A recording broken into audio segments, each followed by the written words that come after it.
Hello, everyone. Welcome to the program. I'm Joke Rogers here in Lagos. Rescue operations are underway in Kenya after a 7-story residential building under construction collapsed on Tuesday in Nairobi, the capital. At least 10 people, mostly construction workers, are feared trapped under the rubble. According to witnesses, some people who were injured during the collapse are being treated in a nearby hospital. Local media reports that a supervisor in the charge of the site twice ignored warnings from authorities to stop construction work following concerns over the building's stability. The collapse of buildings under construction is uncommon in the city. As at this morning, emergency teams were still on the site with heavy machinery moving concrete slabs as rescuers tried to locate those still buried under the rubble. Let's get more on this. Joining us now is Brian Wenda, Kenyan journalist, for more details. Hello, Brian. Hello, this is Brian Wenda reporting live from Nairobi, Kenya. So what's the update at this time with the rescue operations? So far, 3 is the number of people who are feared to have lost their lives, who are actually confirmed. 6 is the number of people who have been rescued. But also 5 is also a number that is also feared to still be trapped in the building. And so far, the rescue mission being led by the Kenya Red Cross is also, which is also part of the multi-agency response by the rescuing agencies around, says that the building that went down yesterday, something around 12:30 p.m. Nigerian time or 2:30 p.m. Kenyan time, well, it did take some time for the rescue mission to start, about 6 hours, because the period that was meant for the rescue to start was a little bit delayed for reasons that the authority can only explain, National Construction Authority, and also the county government. But then beyond that, more rescue operation is still ongoing around the building that is centered in Nairobi County, Kasarani, to be specific, in an area called Seasons. Right, so we understand the supervisor in charge of the site ignored warnings from authorities to stop construction, and now this tragedy has happened. Apart from, the ongoing rescue operations, are there investigations into this matter? Has anybody been picked up for questioning by the authorities?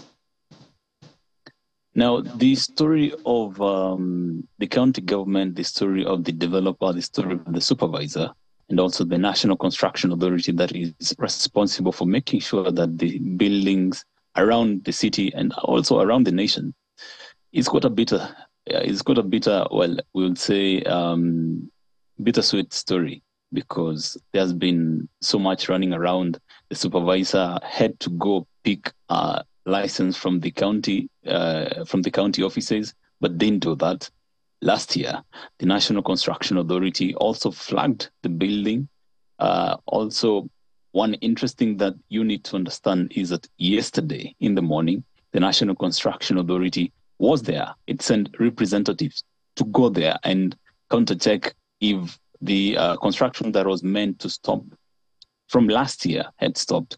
But then what happened is that the representatives sent by the authority were chased away by the supervisors, goons, and everything around the same drama. Well, according to the county governor, who heads the county government that is responsible for giving these permits, who is called Johnson Sakaja, he was there today, earlier on, and he said that that is a case of poor workmanship and ignorance. And he said that that is a case that will be taken under murder.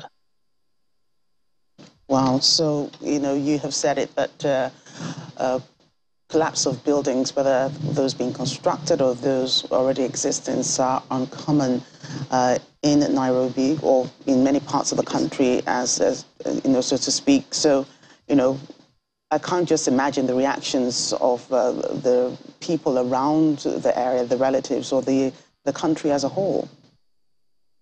One interesting case that did happen yesterday, looking into the reactions that have been there, is that, something around 2:30 p.m. Kenyan time, is a period when some of the workers in the building, the construction site, were having the lunch. Now you can imagine one vendor who is a lady was also in the process of, selling her product, her food to these construction workers. And unfortunately, she's one of those people who were trapped during the collapse. And this has also brought in some more reactions because according to the county governor also, he says that the workers are not to be, they will be left off the hook and shouldn't be blamed because they are all out there looking for a living. But then beyond that, Kenyans are really angry because, as we said, there was poor workmanship and ignorance. Some of the construction workers who survived there and some who were working there way before say that the kind of metal that they were using during the construction was a pure downgrade. And this was coming because also the cracks were visible and people were really angry and asking the question that just what if people had moved into the building? The county governor has also moved fast to reconstitute the Nairobi City County Urban Planning Technical Team that is responsible for approving buildings in the county. And as said, from today, there's a new team that is going to handle that. People are really not happy with the situation. Right. Thank you so much, Brian, for an update on that situation. Of course, it's a developing story, as you've said, and we await more updates from you later on. Thank you for today. Thank you. Okay. We're staying with Kenya, but to another development. The second batch of Kenyan troops have left for the Democratic Republic of Congo and are due to arrive on Wednesday. They are part of a regional force deployed for a peacekeeping mission in the east of the country. Armed groups have stepped up attacks in recent months, raising concern about the threat they pose to the region's security. More than 900 Kenyan troops will be based near the town of Goma in the volatile region. Burundi soldiers have been operating in South Kivu since August. The Kenyan troops will be in North Kivu province, where the M23 rebels have seized more territory in recent months and displaced thousands of people. The Congolese government is set to resume talks with representatives of various armed groups later this month in the Kenyan capital, Nairobi. As part of efforts to bring back to peace and stability to Libya, head of the United National Support Mission, Abdullahi Bathily, says he has encouraged key actors in the political, economic and security spheres to discuss with one another. Briefing the Security Council, Mr. Bathily says it's the moral and political responsibility of government officials to provide a Libyan solution to the crisis. I engaged repeatedly with members of the Presidential Council, the High Council of State, and other key actors in the political, economic, and security spheres, recalling that it was their moral and political responsibility to work actively towards bringing the country back to peace and stability through a Libyan solution to the crisis. I also encouraged them to engage in dialogue with each other inside Libya, which would send a clear message to the population that they are serious about resolving their differences. The popular aspiration for peace, stability, and legitimate institutions is clear from my interaction with Libyans. However, there is increasingly recognition that some institutional players are actively hindering progress towards election. Further prolonging the interim period will make the country even more vulnerable to political, economic, and security instability, and could put the country at risk of partition. On the economic front, the lack of accountability, transparency, and equity in the allocation of resources remain a key cause of tensions. Well, in the wake of the announcement of troops withdrawal from Mali, the country is yet to comment on this latest development. There's been no official reaction from the government. Reports the neighboring Cote d'Ivoire will begin a gradual withdrawal of its troops serving in the UN peacekeeping mission in Mali, MINUSMA. The Ivorian authorities have yet to publicly confirm the news, but local media say the UN was informed of the decision through official correspondence. The announcement comes after some 49 Ivorian soldiers were arrested in Mali in July, accused of being mercenaries. The news also came a day after the UK announced that it was pulling out its 300-strong contingent from the peacekeeping force. The International Committee of the Red Cross, ICRC, says a convoy of medical aid, the first since late August, has arrived at the capital of Tigray. Jude Foy, spokesperson for the ICRC in Ethiopia, says the first ICRC medical supplies arrived in Mekele by road. 2 trucks have delivered 40 tons of essential medical equipment, emergency medicine and surgical supplies to health facilities in the region. This development follows a peace agreement reached in early November to end the war in the northern Ethiopian region. After a 5-month truce, the resumption of hostilities at the end of August between the rebel authorities in Tigray and the Federal Army and its allies interrupted most of the delivery of humanitarian aid, already largely insufficient, to Tigray. In the meantime, the International Rescue Committee, IRC, is calling on donors to act swiftly to save East Africa from famine. Speaking during a virtual news briefing, President of the IRC, David Miliband, says donors should not do a famine declaration in order to take action, but action should be taken right now. 9 million cattle have died across the region in the last year, really brought home to me quite the scale of what we are dealing with.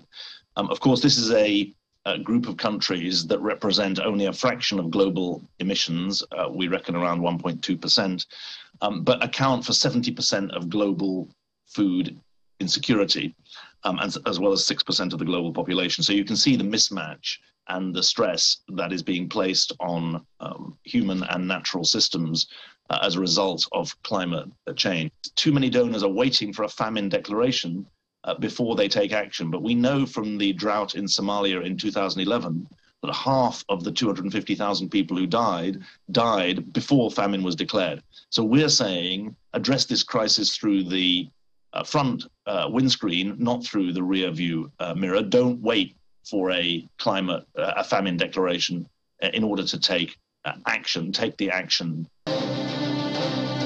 Welcome back to the program. Uganda's President Yoweri Museveni is assuring foreign visitors that the Ebola outbreak in the East African nation will be brought under control. In an address to the country, the president notes that foreign tourists are cancelling bookings and international conferences have been cancelled or moved to other countries. According to him, the epidemic is localized, with active cases in just 6 out of 146 districts across the country. He further states that a list of people exposed to the virus had been provided to immigration authorities to prevent them from international travel.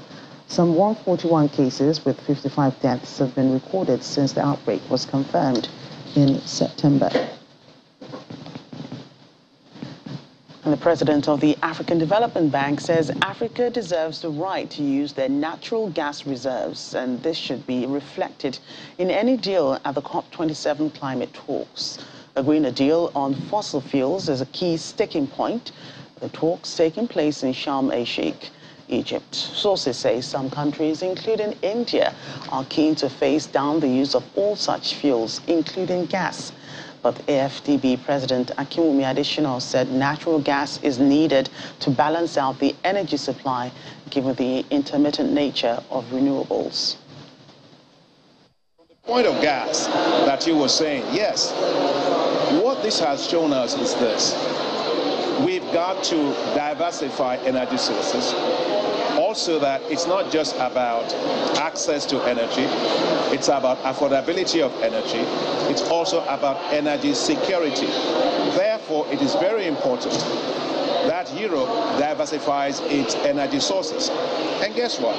Africa can be a very important source of Europe in terms of access to gas. My interest is how Africa uses natural gas as part of its energy mix to provide electricity for 600 million people today that don't have access to electricity. But let me just be clear. when it comes to the issue of gas, the African Development Bank, we are the leader on this continent on renewable energy. We are putting 85% of our resources into renewable energy generation. But I recognize that renewables are very highly variable in terms of supply. So you got to make sure you have a balanced energy grid. And so mixing gas is very important for Africa. But I know some people will say, well, if you use gas, in fact, you probably will be contributing to more emissions, but not in the case of Africa, because even if Africa uses all of its natural gas for power, you know how much it would contribute to emissions? 0.67. That's all. So Africa must have natural gas to complement its renewable energy to assure access, affordability, and security of power supply. I think we must recognize the special nature of Africa. Africa has the highest level of energy poverty in the world. We will maximize the sun, we will maximize wind, we will maximize hydro and geothermal potential, yes. Meanwhile, several major economies face a real risk of sliding into recession as the war in Ukraine, rising food and fuel costs, and soaring inflation clouds the global outlook. This is according to the head of the World Trade Organization, Dr. Ngozi Okonjo-Iweala, who warns that can be quite significant for emerging markets and poor countries.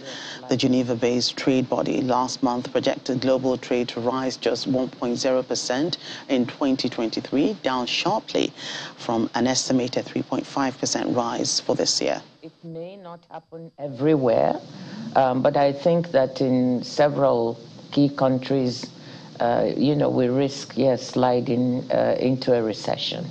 And of course, the impact of that can be quite significant, even for emerging markets and poor countries. The fact of what is happening around the war in Ukraine, uncertainty about what will happen with that, when that will end, issues to do with what happens to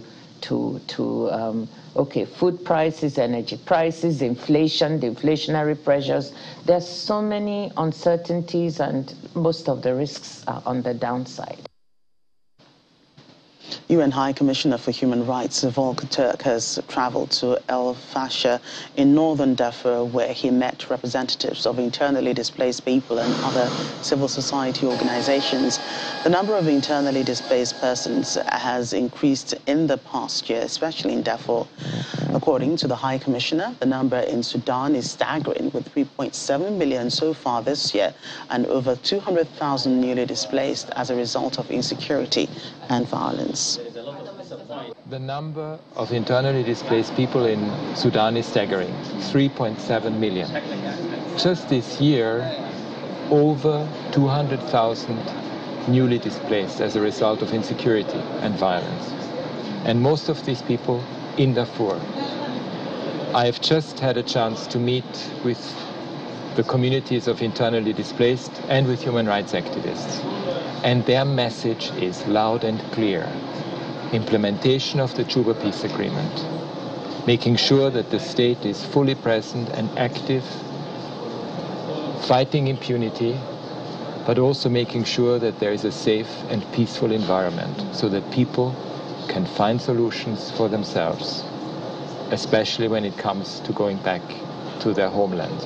Well, literally 11 years ago, I was here in this building in El Fasher in Darfur in order to conduct a workshop on protection with the authorities, talking about protection of the internally displaced and protection of civilians. Now I'm back as High Commissioner for Human Rights 11 years later, and we are having the same discussions about protection of civilians, the urgent need to find solutions for the internally displaced, and respect for human rights. In Nigeria, President Muhammadu Buhari has approved 134 billion naira for military veterans, which is payment of security debarment allowance to all veterans, as he reiterates a promise to leave the country safer when he exits office in 2023. The president gave the reassurance today during the emblem appeal launch for the 2023 Armed Forces Remembrance Day celebration held in the council chambers in Abuja. At the brief ceremony, The president further announced a 10 million naira donation to the Nigerian Legion with Nigerians and corporate organizations, with an appeal to Nigerians and corporate organizations to support the veterans whose sacrifices have kept the country together.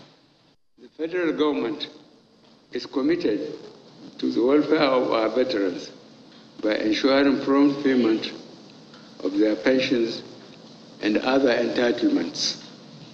To this end, I approve the payment of security debarment allowance to veterans with effect from 2017. However, in order to capture all veterans hitherto excluded from the payment of the security debarment allowance, I have approved a review of the effective date of the MAFA 2017 accordingly. I have also approved the sum of 134,749,953,243 naira 69 kobo only for that purpose. I would like to reiterate my earlier resolve to hand over Nigeria at the end of my tenure that is free from insecurity to the next generation of leaders, and with the gallantry and sacrifices exhibited by men and women of our armed forces in the campaign against insurgency and other security operations. I am confident the nation will be returned to normalcy as we will continue to battle decisively all the security challenges. The efforts of officers and men of the armed forces in tackling vices alien to our culture is commendable. I wish to recall on all Nigerians and non-Nigerians residing in the country, irrespective of their political affiliation or religious beliefs, to adorn the emblem with pride and identify with those who laid down their lives for the peace and security of our dear nation. I also encourage all to donate generously in support of our veterans and defendants of fallen heroes. On this note, and the 2023 Grammy Award nominations have been announced, and Nigerian stars Tems and Burna Boy, alongside Rocky Dawuni and Angelique Kidjo, other African stars, are all up for the awards. Nigerian singer-songwriter Tems has been nominated for her work on Beyoncé's Renaissance album, and for rapper Drake's Wait For You song, which is nominated for Record of the Year. Burna Boy has bagged his third Grammy nomination in a row for Best Global Music Performance and is also nominated for his album Love Damini. Benin-Noir superstar Angelique Kidjo has also been nominated for several awards, including Best Global Music Album, making her a now 12-time Grammy nominee. The 65th edition of the awards will take place next February in Los Angeles. All the best to all the nominees. Well, that's it on Network Africa. Thank you for watching. I'm Joker Rogers.